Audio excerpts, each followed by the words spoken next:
Chapter 13, the respiratory system. So our handy dandy what, how, and why. So what? The respiratory system provides oxygen to the body. So oxygen, pretty essential. Disposes of carbon dioxide and helps regulate blood pH. All very essential to living. How? It does this by gas exchange that occurs in the air sacs of the lung called alveoli.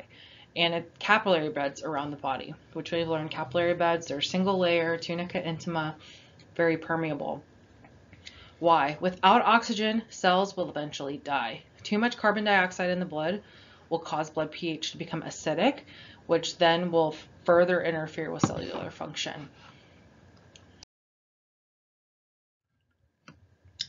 So as we've established time and time again, the smallest elements of our being, the smallest part of our being, cells, need oxygen. Therefore, we need oxygen to live. And also, we need a way to get rid of carbon dioxide from our body. The cardiovascular system and the respiratory system work together in tandem when it comes to supplying the body with oxygen and disposing of carbon dioxide. So we've learned about how, oxygenated blood, circulates throughout the body, providing oxygen to, cells and tissues. Blood transports respiratory gases to the lungs where gas exchange occurs. If either system fails, cells begin to die from oxygen starvation and accumulation of carbon dioxide. So if you think about a patient that's in respiratory distress or cardiovascular distress, eventually you'll see immediate compensation in the other system. So if I am not breathing in as deep as I should, if I'm breathing too fast, a lot of times you'll see my heart rate kick up. And that's because the heart knows it needs to get oxygen to the body. If I'm not taking in as much oxygen, it's like, okay, well, let me just beat faster and I'll get oxygen out quicker. So these two systems work very closely together. And like it says, if one fails, the other is going to suffer.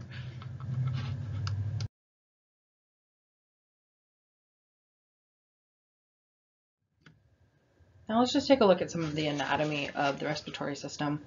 So the organs of the respiratory system include the nose, the pharynx, larynx, trachea, bronchi, and their smaller branches, and the lungs, which contain those alveoli where the gas exchange occurs. Because gas exchange with the blood happens only in alveoli, the other respiratory system structures are really just conducting passageways.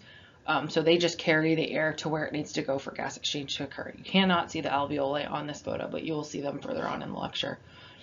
The passageways from the nose to the larynx are called your upper respiratory tract. So if you've ever had an upper respiratory infection, this is what's being affected. And then those from the trachea to the alveoli is the lower respiratory tract. The conducting passages help to purify, humidify, and warm incoming air. And it removes irritants so that hopefully by the time it reaches where it needs to go, there's no irritants. So this photo is just showing these major structures of the respiratory system. Here's that first conducting passageway, the nose. So you can see other structures here, but we'll focus on talking about the nose on this slide. So it's the only external visible part of the respiratory system. During breathing, air enters the nose by passing through the nostrils, or nares. The interior of the nose consists of the nasal cavity divided by a midline nasal septum. The olfactory receptors for the sense of smell are located in the mucosa and a slit-like superior part of the nasal cavity, which we learned when we talked about the nervous system. It's just beneath the ethmoid bone. The rest of the mucosa lining of the nasal cavity is called the respiratory mucosa, and it rests on a rich network of thin-walled veins that warms the air as it flows past. So remember, blood flow has a function of helping warming the body, so those blood vessels are helping warm the air. Sticky mucus produced by these mucosal glands moisten the air and trap incoming bacteria, other foreign debris, and lysosome enzymes in the mucus destroy bacteria chemically. The ciliated cells of the nasal mucosa create a gentle current that moves the sheet of contaminated mucus posteriorly towards the throat, which is your pharynx, where it is swallowed and digested by stomach juices. We're usually unaware of this important ciliary action, but when the external temperature is extremely cold, these cilia become sluggish, allowing mucus to accumulate in the nasal cavity and to dribble outward through the nostrils. So this is why you get a runny nose when you go outside in very cold weather. The lateral walls of the nasal cavity are uneven, owing to three mucosa-covered projections called the conchi, or conchi. The conchi greatly increase the surface area of the mucosa exposed to air. They also increase the air turbulence in the nasal cavity. As that air swirls, inhaled particles are deflected onto the mucus-coated surfaces where they're trapped and prevented from reaching the lungs. The nasal cavity is separated from the oral cavity below by a partition, the palate. So anteriorly, where the palate is supported by bone, is called the hard palate. The unsupported posterior part is the soft palate. So you can feel this in your own mouth. Obviously, clean hands. If you reach into the top of your mouth, you can feel the part that's hard and the part that's soft. Excuse me. Excuse me.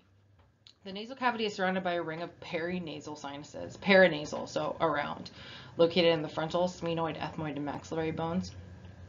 The sinuses lighten the skull and act as residence chambers for speech. They also produce mucus, which drains into the nasal cavities.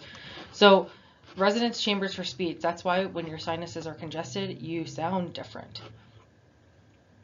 The suctioning effect created by nose blowing helps to drain the sinuses. The nasal lacrimal ducts, which drain tears from the eyes, also empty into the nasal cavities.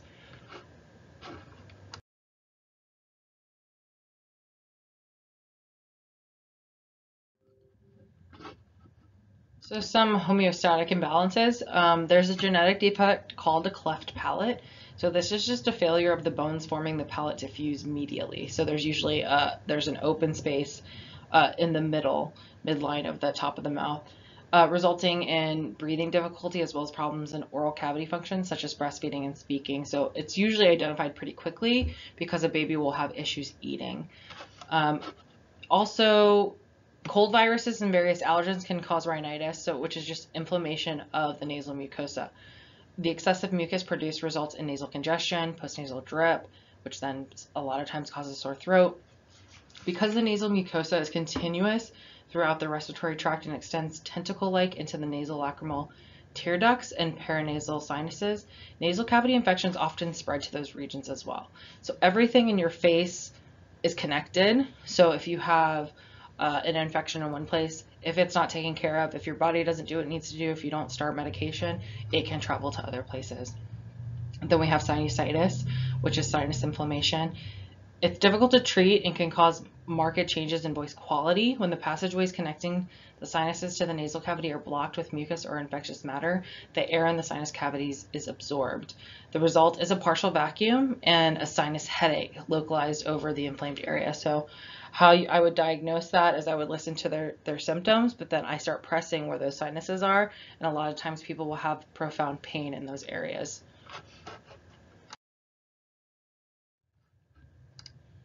So the pharynx is a muscular passageway about 13 centimeters or 5 inches long. It vaguely resembles the short length of a red garden hose. Commonly called the throat, the pharynx serves as a common passageway for food and air. It is continuous with the nasal cavity anteriorly via the posterior nasal aperture. The pharynx has three regions. The nasopharynx, so this is where air enters the superior portion from the nasal cavity and then descends through the oropharynx and then the laryngopharynx to enter the larynx below. So we'll talk about the larynx on the next slide. Food will enter the mouth and travel the same route as air through the oropharynx and laryngopharynx, but instead of entering the larynx, food is directed to the esophagus by a flap called the epiglottis. So we'll talk about that more when we talk about the digestive system, but that's where it differentiates between GI and respiratory. The pharyngeotympanic tubes that drain the middle ears open into the nasopharynx, again demonstrating how the structures in your face are very connected. So if you have an ear infection, sometimes that will follow a sore throat. because whatever bug is irritating one area can travel to the other area. Clusters of lymphatic tissue called tonsils are also found in the pharynx. So there's a single pharyngeal tonsil called the adenoid. It's located high in the nasopharynx. The two palatine tonsils are in the oropharynx at the end of the soft palate, so probably mostly what you think of when you think of tonsils, as is the lingual tonsil, which lies at the base of the tongue. The tubal tonsils protect the openings of the pharyngeotympanic tubes in the nasopharynx, and we learned that tonsils play a role in protecting the body from infection. So we'll talk about a little bit about tonsillitis, which I'm sure many of you have had. Some of you have probably had your tonsils taken out for recurrent infections, but if the pharyngeal tonsil becomes inflamed and swollen, as during a bacterial infection, it obstructs the nasopharynx and forces the person to breathe through the mouth. In mouth breathing, air is not properly moistened, warmed, or filtered before it reaches the lungs. Many children routinely get this condition called tonsillitis. Years ago, the belief was that tonsils, though protective, were more trouble than they were worth, and they were routinely removed. Now, with the widespread use of antibiotics, that's not done as often.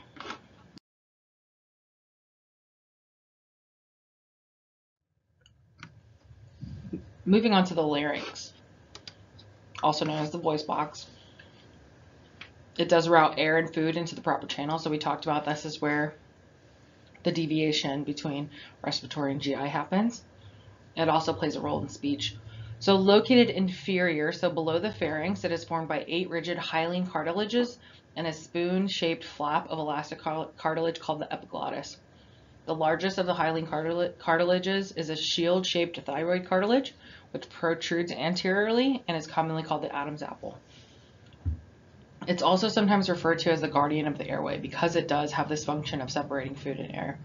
So the epiglottis is what protects the superior opening of the larynx. During regular breathing, the epiglottis allows the passage of air into the lower respiratory passages, but when we swallow food or fluids, the situation changes, and the larynx is pulled upwards, and the epiglottis will tip, forming a lid over the larynx's opening. This shuts that food off from going into the lower respiratory tract and routes it to the esophagus posteriorly, leading to the stomach. If anything other than air enters the larynx, a cough reflex is triggered to prevent the substance from continuing to the lungs. So that's like when you quote unquote swallow wrong and you start to cough, that's what's happening. Because the protective reflex does not work when we are unconscious, never try to give fluids to an unconscious person when attempting to revive them. Part of the mucous membrane of the larynx forms a pair of folds called the vocal cords, which vibrate with expelled air. This ability of the vocal cords to vibrate allows us to speak, and there's a slit-like passageway between the vocal cords that is called the glottis.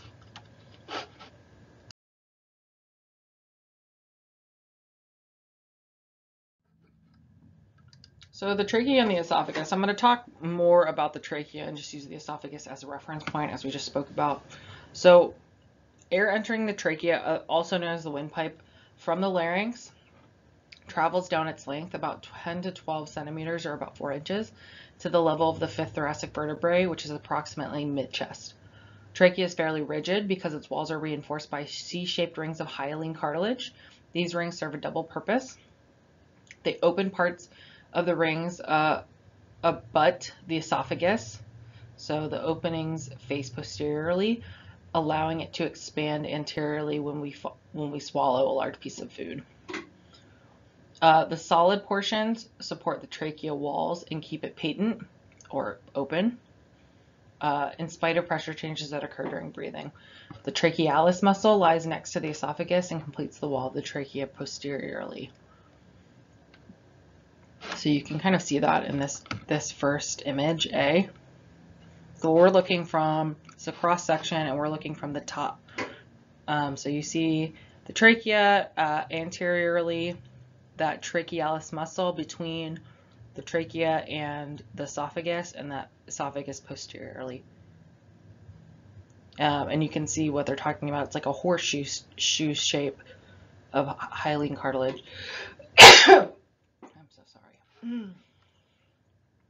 The trachea is lined with ciliated mucosa, which is what we're looking at in B. The cilia beat continuously in the superior direction. They are surrounded by goblet cells that produce mucus. The cilia propel this mucus, loaded with dust particles, other debris, away from the lungs into the throat, where it can either be swallowed or, coughed and spat out.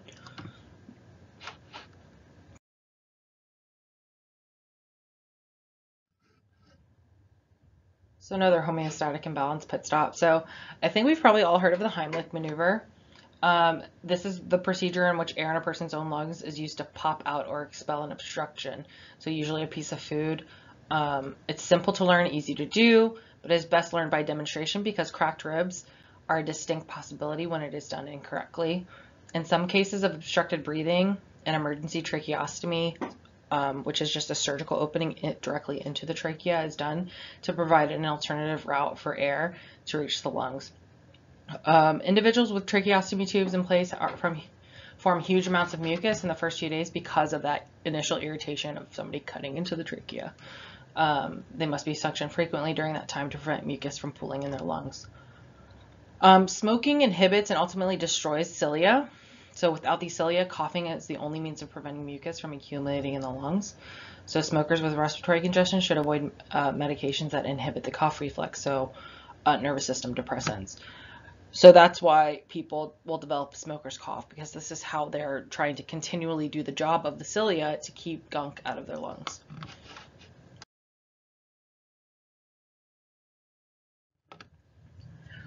The main bronchi. So there's a right and left primary bronchi that are formed by the eventual division of the trachea. Each main bronchus runs obliquely before it plunges into the medial depression called the hilum of the lung on its own side, which you can see better in one of the first pictures, I think. The right main bronchus is wider, shorter, and straighter than the left. Consequently, it is a more common site for an inhaled foreign object to become lodged because it's the first place it would go. By the time incoming air reaches the bronchi, it is warm, cleansed of most impurities, and humid, and the smaller divisions of the bronchi within the lungs are the direct routes to the air sacs, those alveoli. So important to note clinically for those of you that would ever intubate or tube a patient or be in that situation to assess airways after a patient has been tubed. Commonly, if the tube is put in too far, the only place you're going to hear breath sounds is on the right side, because if it gets put in too far, it's going to route into that right bronchus. So if you hear that, it just means the tube needs to be pulled back.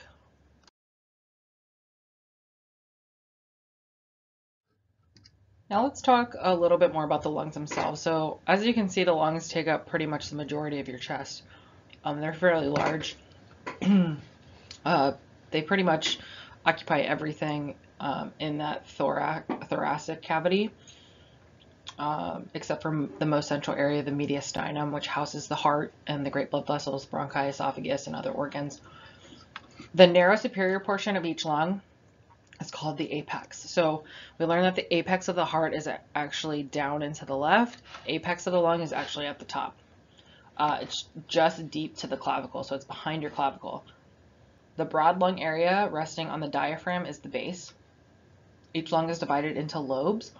The left lung has 2 lobes. The right lung has 3 lobes. The surface of each lung is covered in its own visceral serosa, called the pulmonary pleura or visceral pleura, and the walls of the thoracic cavity are lined with parietal pleura. The pleural membranes produce pleural fluid. So we actually talked about this, I think, in chapter 4, when we talked about skin and membranes. But the pleural membranes produce pleural fluid, slippery serous fluid, which then allows the lungs to glide easily over the thorax wall during breathing and causes the 2 pleural layers to cling together. The pleura can slide easily from side to side across one another, but they strongly resist being pulled apart. Consequently, the lungs are held tight to the thorax wall, and the pleural space is more of a potential space than an actual one. As we described shortly, the tight adherence to the pleural membranes is absolutely essential for normal breathing. And one of the homeostatic imbalances that can occur is pleurisy, which is inflammation of the pleura that can be caused by insufficient secretion of that pleural fluid. So it just gets irritated because there's no fluid to help facilitate this smooth sliding. So the pleural surfaces become dry and rough, resulting in friction and stabbing pain with each breath. Conversely, the pleura may produce excessive amounts of fluid, which exerts pressure on the lungs. This type of pleurisy hinders breathing movements, but is much less painful than that dry rubbing one.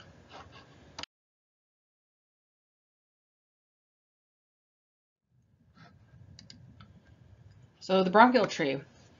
After entering the lungs, the main bronchi subdivide into smaller and smaller branches, secondary, tertiary bronchi, etc., finally ending in the smallest of the conducting passageways, the bronchioles.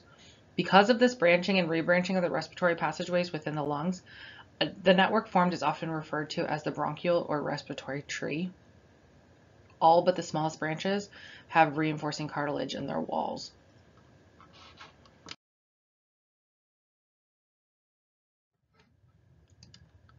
So respiratory zone structures, that's what we're looking at here. The terminal bronchioles lead into the respiratory zone structures, which are even smaller conduits that eventually terminate or end in the alveoli or air sacs. The respiratory zone, which includes the respiratory bronchioles, alveolar ducts, alveolar sacs, and alveoli, is the only site of gas exchange. All other respiratory passages are conducting zone structures that serve as conduits to and from the respiratory zone. So the end goal is to get to this respiratory zone. There are millions of clustered alveoli which resemble a bunch of grapes, and they make up the bulk of the lungs. Consequently, the lungs are mostly air spaces because these are air sacs. The balance of the lung tissue, its stroma, is mainly elastic connective tissue that allows the lungs to stretch and recoil as we breathe. In spite of their relatively large size, the lung weighs only about 2.5 pounds, and they're soft and spongy. So here in A, you can see a diagrammatic view of the respiratory bronchioles, alveolar ducts, and alveoli. So it's the terminal end, so at the end of all those different branches, and you can see they do kind of look like little grapes. And then further into that, you can see they're full of little pores.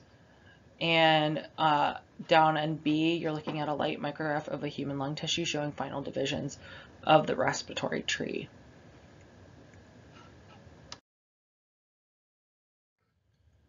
So here we're looking at the functional anatomy of the respiratory membrane, the air-blood barrier.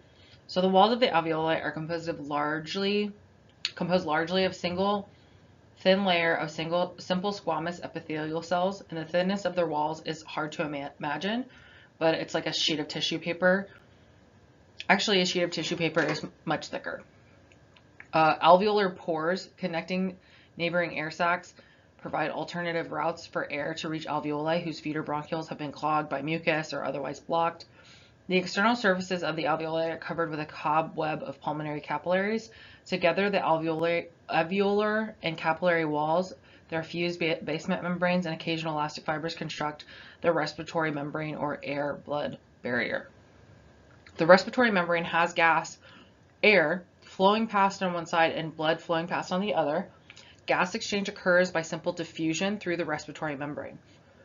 So oxygen passes from the alveolar air into the capillary blood, and carbon dioxide leaves the blood to enter the alveoli.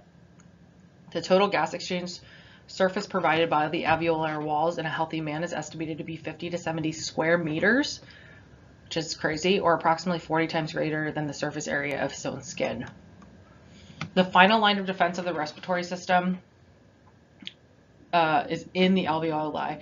Remarkably efficient alveolar macrophages called dust cells wander in and out of the alveoli, picking up bacteria, carbon particles, and other debris. Also scattered amid the epithelial cells that form most of the alveolar wall are cuboidal surfactant-secreting cells, which look very different from squamous epithelial cells. These cells produce a lipid or fat molecule called surfactant, which coats the gas-exposed alveolar surfaces and is very important in lung function. So in the image, as I said, the respiratory membrane is composed of squamous epithelial cells of the alveoli, the capillary endothelium, and the scant basement membranes between. The surfactant secreting cells in the alveoli are shown. Small pores connecting neighboring alveoli, right? So they can route air there if there's something blocking the bronchiole. And in the right illustration, oxygen diffuses from the alveolar air into the basement membrane, or into this membrane, and into the pulmonary capillary blood, through the membrane rather, into the pulmonary capillary blood, and carbon dioxide diffuses from the pulmonary capillary blood into the alveolus.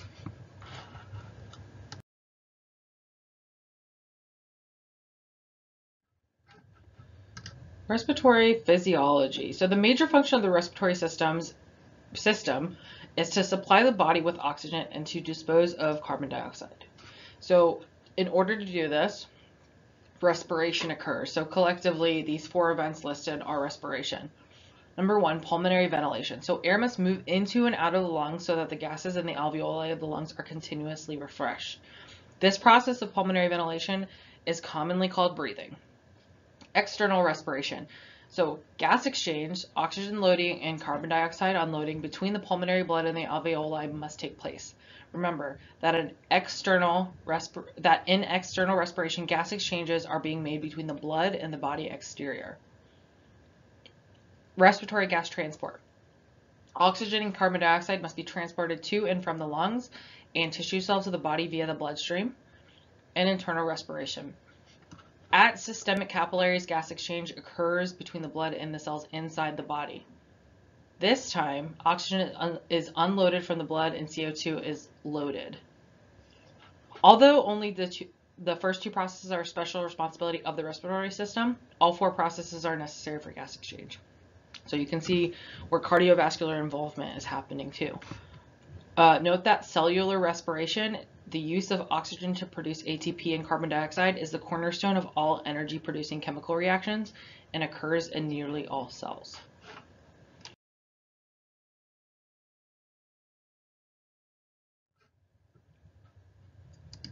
The mechanics of breathing. Breathing, also known as pulmonary ventilation, is the mechanical process that depends on volume changes occurring in the thoracic cavity. So keep in mind, volume changes lead to pressure changes, which leads to the flow of gas to equalize the pressure. A gas, like a liquid, always conforms to the shape of its container. However, unlike a liquid, a gas fills its container. Consider a container with a large volume of gas. The gas molecules will be far apart, and the pressure created by the gas molecules colliding with one another in container walls will be low. Assuming the same amount of gas were in a smaller container, the gas molecules would be closer together and the pressure would be higher.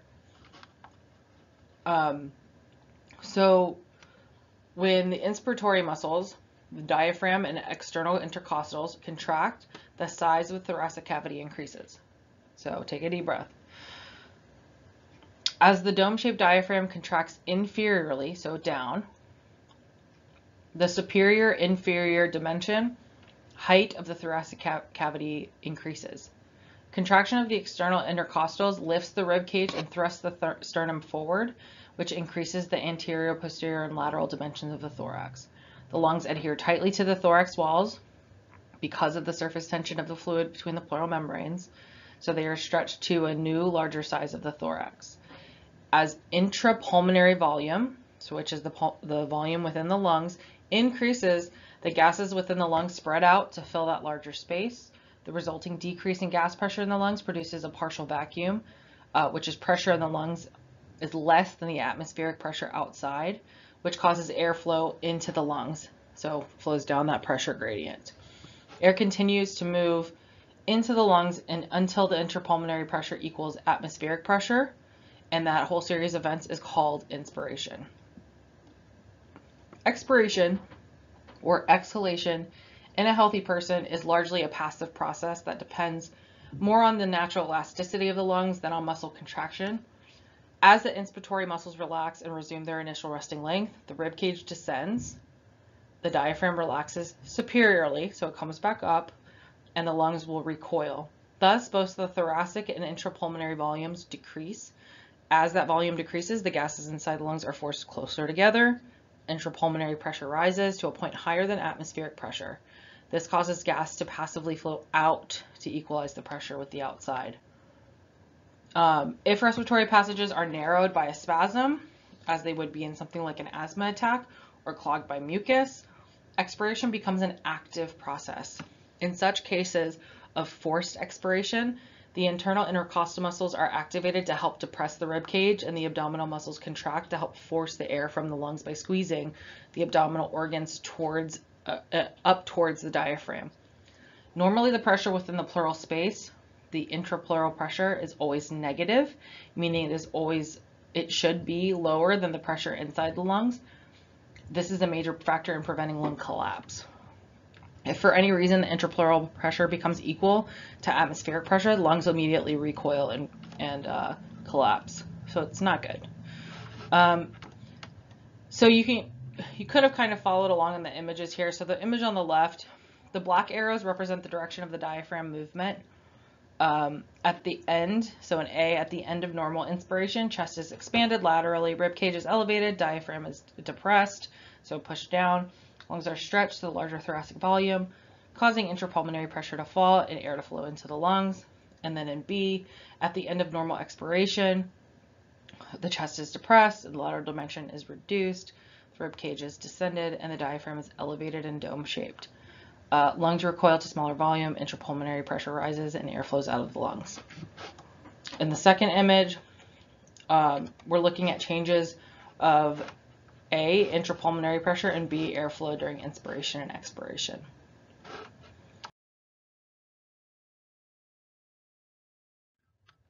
Some more homeostatic imbalances. So during atelectasis, or lung collapse, the lung is useless for ventilation.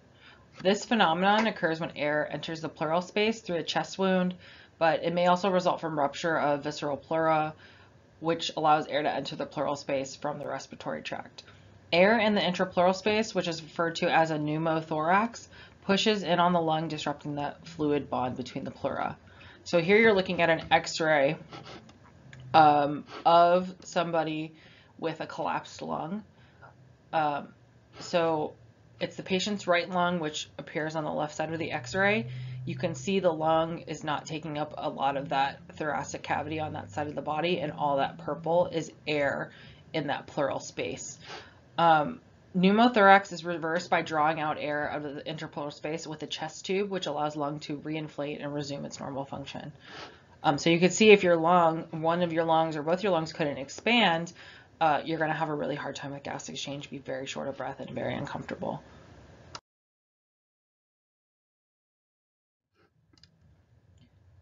Respiratory volumes and capacities. So many factors affect respiratory capacity. For example, person's size, sex, age, physical condition. Normal quiet breathing moves approximately 500 mLs of air, which is about a pint into and out of the lungs with each breath. The respiratory volume is referred to as tidal volume. As a rule, a person is capable of inhaling much more air than is taken in during a tidal breath. The amount of air that can be taken in forcibly above the tidal volume is the inspiratory reserve volume, which is around 3,100 mLs. Similarly, after a normal expiration, more air can be exhaled. The amount of air that is forcibly exhaled beyond tidal expiration is the expiratory reserve volume, and it's approximately 1,200 mLs. Even after the most strenuous expiration, about 1,200 mLs of air still remains in the lungs and cannot be voluntarily expelled. This is the residual volume. It's important because it allows gas exchange to go on continuously, even between breaths, and helps to keep the alveoli inflated. The total amount of exchangeable air, around 4,800 mLs in a healthy young man and 3,100 mLs in a healthy young woman, is the vital capacity.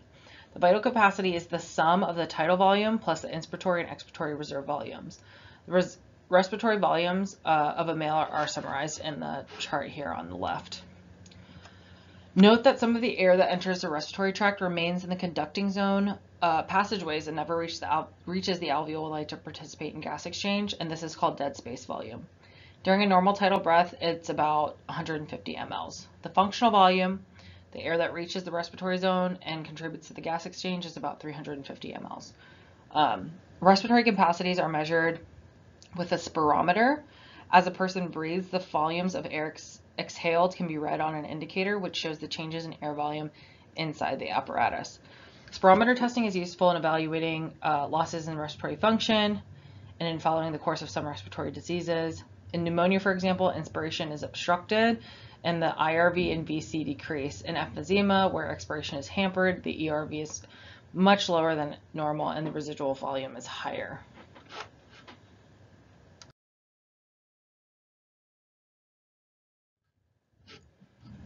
Now let's talk about some very common non-respiratory air movements, which are just movements that move air into or out of the lungs for purposes other than gas exchange.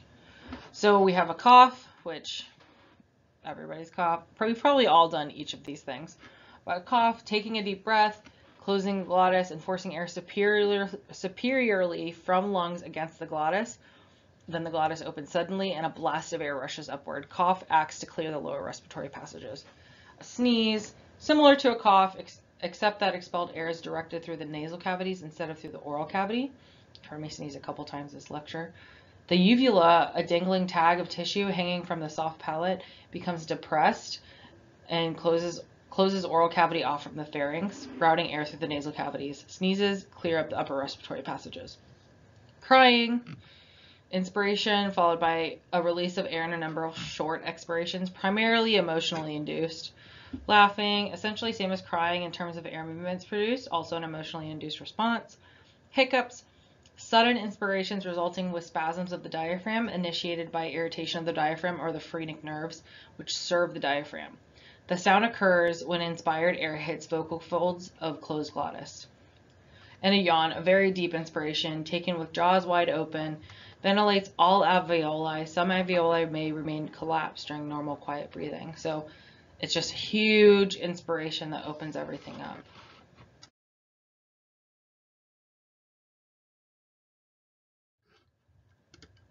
So respiratory sounds. So as air flows into and out of the respiratory tree, it produces two recognizable sounds that can be picked up with a stethoscope. Bronchial sounds, which are produced by air rushing through the large respiratory passages, the trachea and the bronchi, and vesicular breathing sounds, which occurs as air fills the alveoli. The vesicular sounds are soft murmurs that resemble a muffled breeze. Some abnormal breath sounds include crackles, wheezes, and ralls. So diseased respiratory tissue, mucus, or pus can produce abnormal sounds like as a crackle. It's like a bubbling sound. Wheezing, which is a whistling sound, and ralls, which are abnormal bronchial sounds produced by the presence of mucus or exudate in the lung passages or by thickening of the bronchial walls.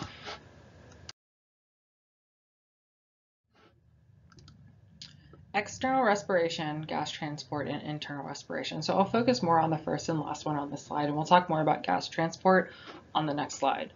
So external respiration. So during external respiration, dark red blood, which has reduced oxygen, flowing through the pulmonary circuit is transformed into scarlet, high in oxygen. That is returned to the heart and distributed to the systemic circulation. Although this color change is due to oxygen pickup by hemoglobin in the lungs, carbon dioxide is being unloaded from the blood equally fast. Because body cells continually remove oxygen from the blood, there's always more oxygen in the alveoli than in the blood. Thus, oxygen tends to diffuse from the air of the alveoli through the respiratory membrane into the more oxygen-poor blood of the pulmonary capillaries. In contrast, as tissue cells remove oxygen from the blood into the systemic circulation, they release carbon dioxide into the blood.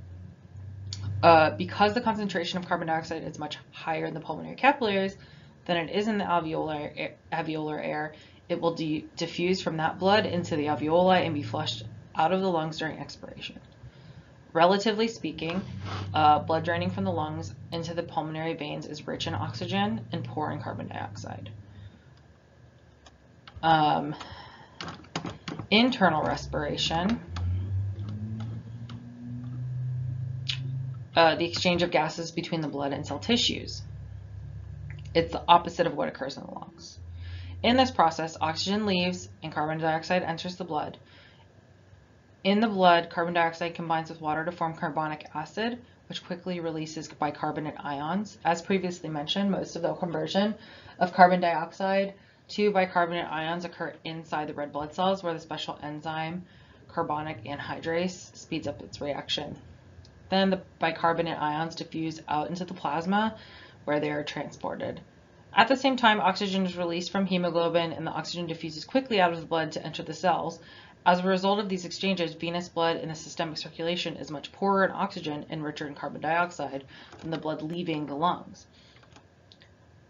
And you can see that in the image. It's just the exchanges occur in the body according to the laws of diffusion. So because oxygen in the alveoli or the alveoli air is higher than it is in the pulmonary capillaries, it diffuses to the pulmonary capillaries, and vice versa with carbon dioxide, and literally vice versa when it comes to internal respiration.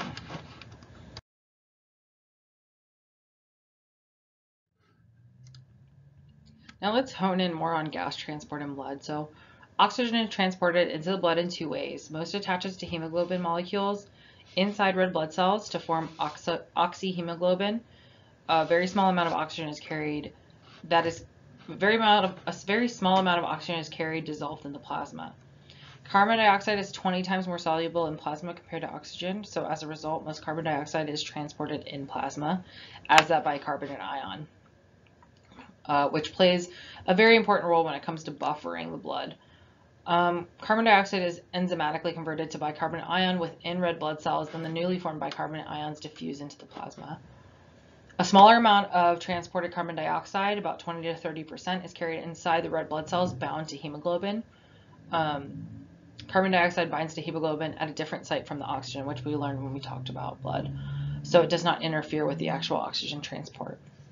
Before carbon dioxide can diffuse out of the blood into the alveoli, it must first be released from the bicarbonate ion form. For this to occur, bicarbonate ions must enter red blood cells, where they combine with hydrogen ions to form carbonic acid, and the carbonic acid quickly splits to form water and carbon dioxide, and the carbon dioxide then diffuses from the blood into the alveoli. So what we're looking at in this image is in A, external respiration, and B, internal respiration. So note that although the conversion of CO2 to bicarbonate ion and the reverse reaction are shown occurring in the plasma in B, most such conversions occur within the red blood cells before bicarbonate ion diffuses into the plasma for transport. Additionally, though not illustrated, some carbon dioxide is carried within the red blood cells bound to hemoglobin, and a very small amount of oxygen and CO2 are carried dissolved in blood plasma.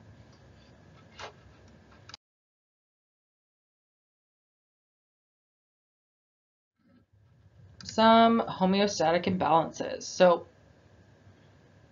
if something impairs oxygen transport, whatever the cause, there's inadequate oxygen delivery to body tissues, it's called hypoxia.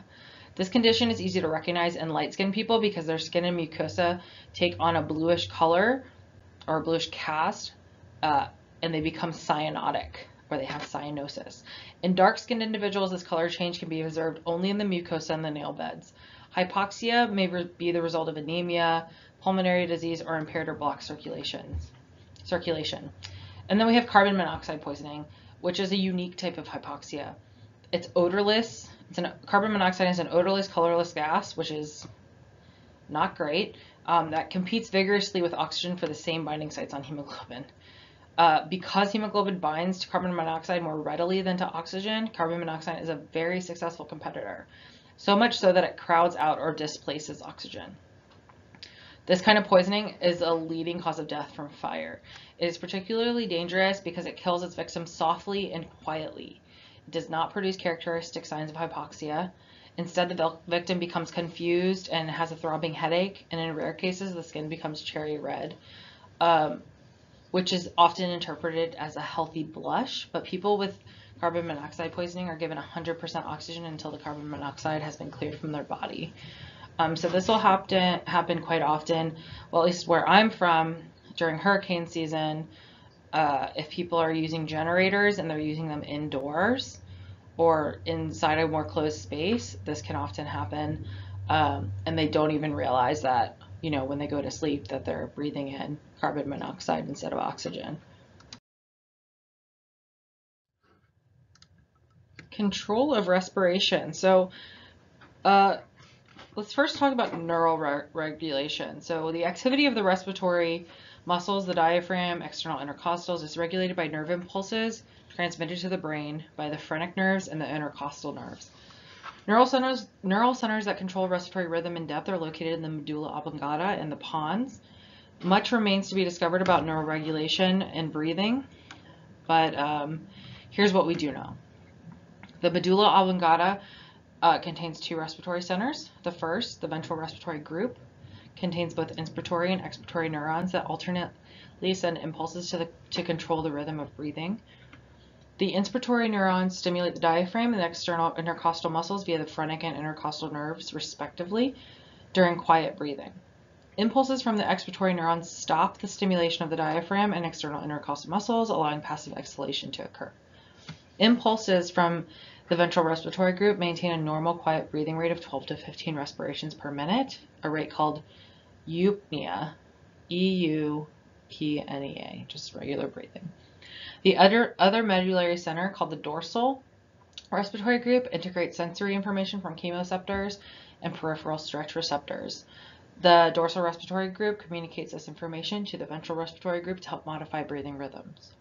The pons respiratory centers, which also communicate with the ventral respiratory group, help to smooth the transitions or modify timing between inhalation and exhalation during activities such as singing, sleeping, or exercising.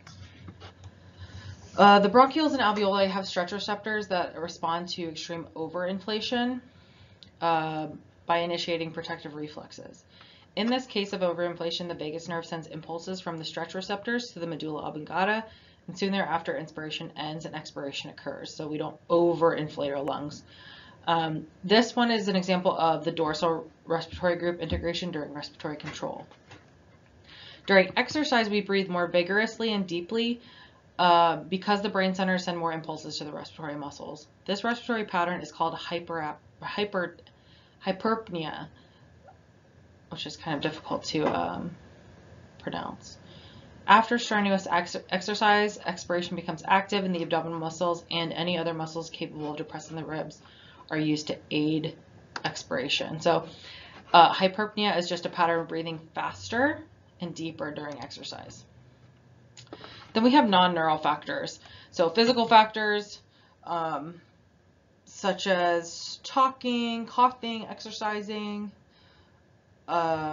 Increased body temperature also causes an increase in the rate of breathing. Volition, which is your conscious control. We all have consciously controlled our breathing pattern at one time or another. So whether you're meditating or doing box breathing, you're singing, swallowing, etc. Emotional factors. So these also modify the rate and depth of breathing. When you hold your breath when you're scared or when you gasp. And then chemical factors. Although many factors can modify respiratory rate and depth, the most important factors are chemical. So the levels of carbon dioxide and oxygen in the blood. An increased level of carbon dioxide and a decreased blood pH are the most important stimuli leading to an increase in rate and depth of breathing. An increase in carbon dioxide level can cause a decreased blood pH because high carbon dioxide results in more carbonic acid, which lowers blood pH. However, the low blood pH could also result from metabolic activities independent of breathing. So this is acidosis. So there's metabolic acidosis and respiratory acidosis. Changes in the carbon dioxide concentration of hydrogen ion concentration, which affects pH in brain tissue, seems to act directly on the centers of the medulla oblongata by influencing the pH of local tissues in the brainstem. Conversely, changes in oxygen concentration in the blood are detected by peripheral chemoreceptor regions of the aorta, the aortic body, in the aortic arch, and in the fork of the common carotid artery. These in turn send impulses to the medulla oblongata, where when the blood oxygen level is dropping. When oxygen levels are low, these same chemoreceptors are also able to detect high carbon dioxide levels. Although every cell in the body must have oxygen to live, it is the body's need to rid itself of carbon dioxide that is the most important stimulus for breathing. A decrease in the oxygen level becomes an important stimulus only when the level is dangerously low. And some of the homeostatic imbalances, when medullary centers are completely suppressed, as in, when somebody overdoses, has had too much alcohol, respiration can stop completely, and you can die. And then in people who retain carbon dioxide, so a lot of disease processes, you'll retain carbon dioxide, like emphysema, chronic bronchitis, chronic lung diseases, the brain will no longer recognize an increased level of carbon dioxide as important. It just becomes a constant stimulus, so it just starts to ignore it. In such cases, a dropping oxygen level becomes a respiratory stimulus. This interesting fact explains why such patients are always given a low level of oxygen to help maintain prevailing stimulus for breathing. So it's their hypoxic drive. So let me see if I can explain this a little better. If somebody has something, a disease in which they retain this CO2, and we give them a high amount of supplementary oxygen, they're going to retain more CO2. You know, that exchange, because they're not blowing any CO2 off. So we have to be very careful when we're trying to correct for these issues. There's also homeostatic mechanisms that help control respiration. So the respiratory system in healthy individuals has homeostatic mechanisms. As carbon dioxide or other sources of acids begin to accumulate in blood and tissues, and the pH starts to drop, you begin to breathe more deeply and more rapidly. So this is hyperventilation. It's an increase in rate and depth of breathing that exceeds the body's need to remove carbon dioxide. In other words, during hyperventilation, we exhale more CO2 than we should, resulting in elevated blood pH. By contrast, when the blood becomes slightly alkaline or basic, breathing will slow and become shallower. Slower breathing allows carbon dioxide to accumulate in the blood and brings the blood pH back to normal.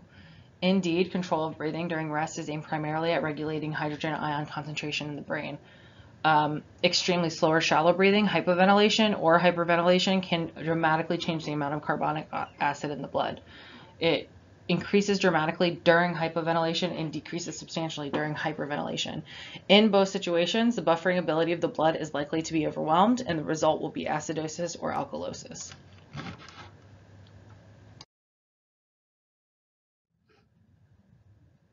So let's talk about some respiratory disorders. Because the respiratory system is an open passageway, an open system, it is very vulnerable to infections, especially airborne pathogens.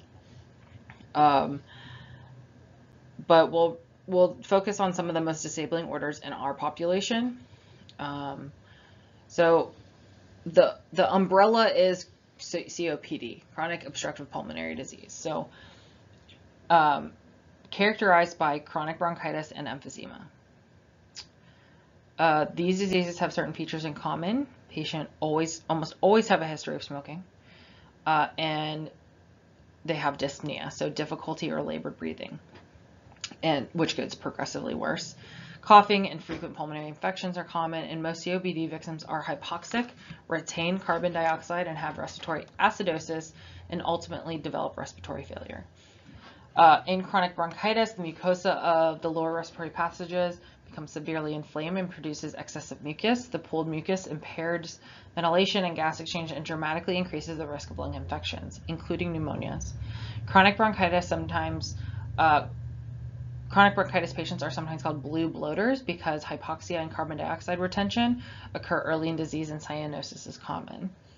In emphysema, the walls of some alveoli are destroyed, causing remaining alveoli to be enlarged. In addition, chronic inflammation promotes fibrosis or scarring of the lungs. As the lungs become less elastic, the airway collapses during expiration and obstruct outflow of air. As a result, these patients use an incredible amount of energy just to exhale, and they're always tired. Because air is retained in the lungs, oxygen exchange is surprisingly efficient, and cyanosis does not appear until late in the disease. Consequently, emphysema sufferers are sometimes referred to as pink puffers. However, overinflation of the lungs leads to permanently expanded barrel chest. And then we have lung cancer, which is the leading cause of cancer death for both men and women in North America, causing more deaths than breast, prostate, and colorectal cancer combined. Tragic and largely preventable. Nearly 90% of lung cancers result from smoking. Lung cancer is aggressive and metastasizes rapidly and widely, so most cases are not diagnosed until they are well advanced. The cure rate for lung cancer is notoriously low, and most victims die within 1 year of diagnosis. The 5-year survival rate of people with lung cancer diagnosed before metastasis is 56%, and after is only 5%.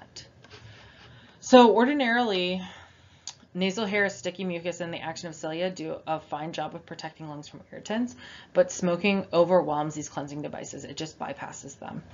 And eventually they stop functioning. Continuous irritation prompts the production of more mucus, but the smoking slows the movement of the cilia to clear the mucus and depresses lung macrophages. One result is pooling of mucus in the lower respiratory tract and increased frequency of pulmonary infections, including pneumonia and COPD. However, it is the irritating effects of the cocktail of toxic chemicals in tobacco smoke that ultimately leads to lung cancer. So the three most common types are adenocarcinoma, 40% of the cases, which originates in solitary nodules in peripheral lung areas and develops from bronchial glands and alveolar cells. Squamous cell carcinoma in about 25 to 30% of cases, which arises in the epithelium of the larger bronchi and tends to form masses that hollow out and bleed. And small cell carcinoma, about 20%. Contains lymphocyte-like cells that originate from the main bronchi and grow aggressively in small grape-like clusters within the mediastinum, a site from which metastasis is especially rapid. So the most effective treatment for lung cancer is complete removal of the diseased lung lobes in an attempt to halt that metastasis, so that movement of the cancer to other parts of the body. However, removal is an option only if metastasis has not already occurred. In most cases, radiation therapy and chemotherapy are the only options, but most lung cancers are resistant to these treatments. Fortunately, there are several new therapies on the horizon, including antibodies that target specific molecules required by the tumor or that deliver toxic agents directly to the tumor, cancer vaccines to stimulate the immune system, various forms of gene therapy. As clinical trials progress, we will learn about the effectiveness of these approaches. However, prevention is key, so quitting smoking or smoking cessation is a very valuable goal.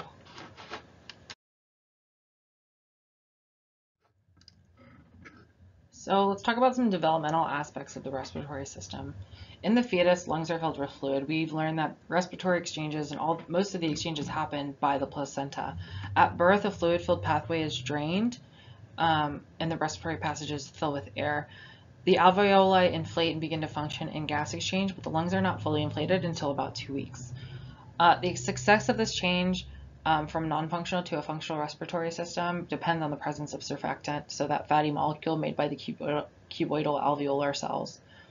It lowers surface tension of the film of water lining each alveolar sac so that the alveoli do not collapse between each breath. It's usually not present in large enough amounts to accomplish this function until late in pregnancy, so between 28 and 30 weeks. So that's why when babies are born, before that, it's pretty stressful to make sure that they're going to have proper gas exchange. The respiratory rate is highest in newborn infants. It's about 40 to 80 respirations per minute, and it just continually drops throughout life. The lungs mature through childhood, and more alveoli are formed until young adulthood. But in people who begin smoking during the early teens, lungs never completely mature, and those additional alveoli are lost forever. Except for sneezes and coughs and the occasional common cold that blocks the upper respiratory passages with mucus, the respiratory system works pretty efficiently and smoothly, so much so that we don't even think about it. Most problems that occur are a result of external factors. So obstruction from food or food particles. Some unfortunate individuals are plagued with asthma caused by chronically inflamed hypersensitive bronchial passages that respond to many irritants, dust mites, cockroach droppings, dog dander, fungi, with dyspnea, coughing, and wheezing. For many years, TB and pneumonia were the worst killers in the United States.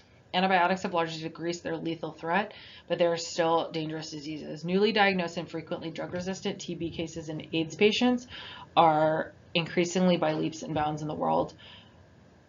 But at present, the most damaging and disabling respiratory diseases are COPD and lung cancer, like we just talked about.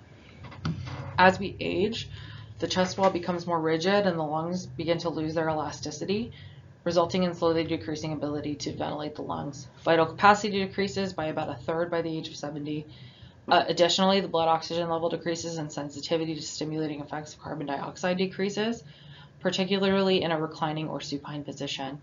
So the risk of sleep apnea increases with age. So this is just a condition where people stop breathing while they're sleeping. It can occur when throat muscles relax, blocking the airway, or when signals to the respiratory muscles are improperly delivered or not delivered at all.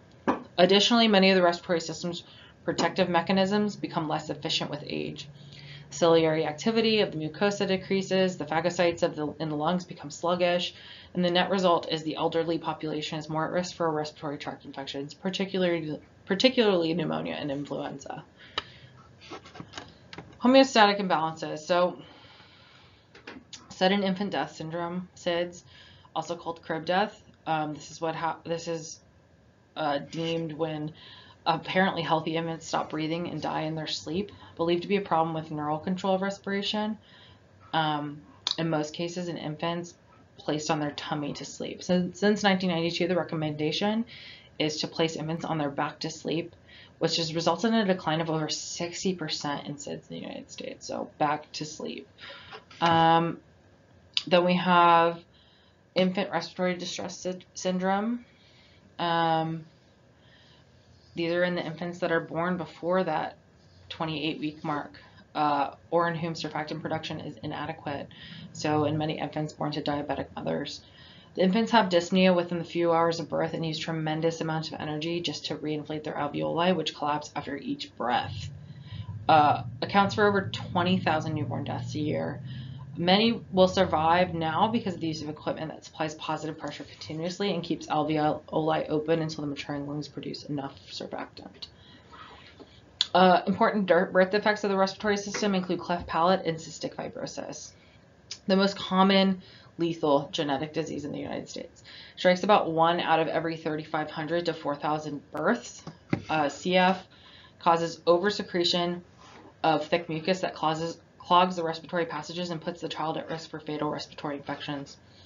It affects other secretory processes as well. Most important, it impairs food digestion by clogging ducts that deliver pancreatic enzymes and bile to the small intestines. Sweat glands produce an extremely salty perspiration, as the heart of cystic fibrosis is a faulty gene that codes for CFTR protein, which works as a chloride ion channel to control the flow of chloride into and out of the cells. In people with mutated genes, CFTR gets stuck in the endoplasmic reticulum and is unable to reach the plasma membrane to perform its normal role. Consequently, less chloride ion is secreted from the cells and less water flows, resulting in the thick mucus typical of cystic fibrosis. So the goal of CF research is to restore normal salt and water movement. Conventional therapy of CF includes mucus-dissolving drugs, bronchodilators, clapping the chest to loosen the thick mucus, exercise, antibiotics to prevent infection, and a surprising simple approach is to inhale hypertonic saline droplets, which thins the mucus and makes coughing out that gunk much easier.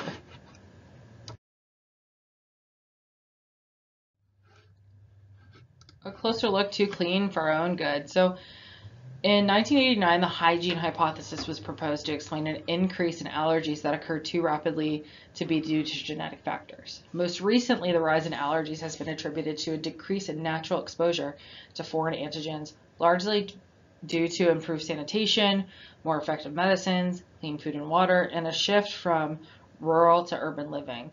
Together, these improvements have resulted in a lack of training of our immune systems that lead to increased incidence of allergies, asthma, and autoimmune diseases. So the essentials here are allergies, asthma, and autoimmune diseases are more common in developed countries. Regulatory T cells must be exposed to antigens during development in order to become tolerant or not react to them upon later exposures.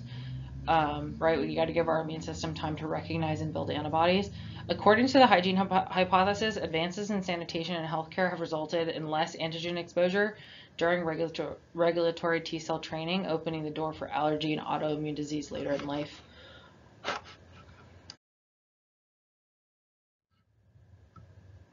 And you know the drill. Any questions, comments, or concerns, feel free to let me know.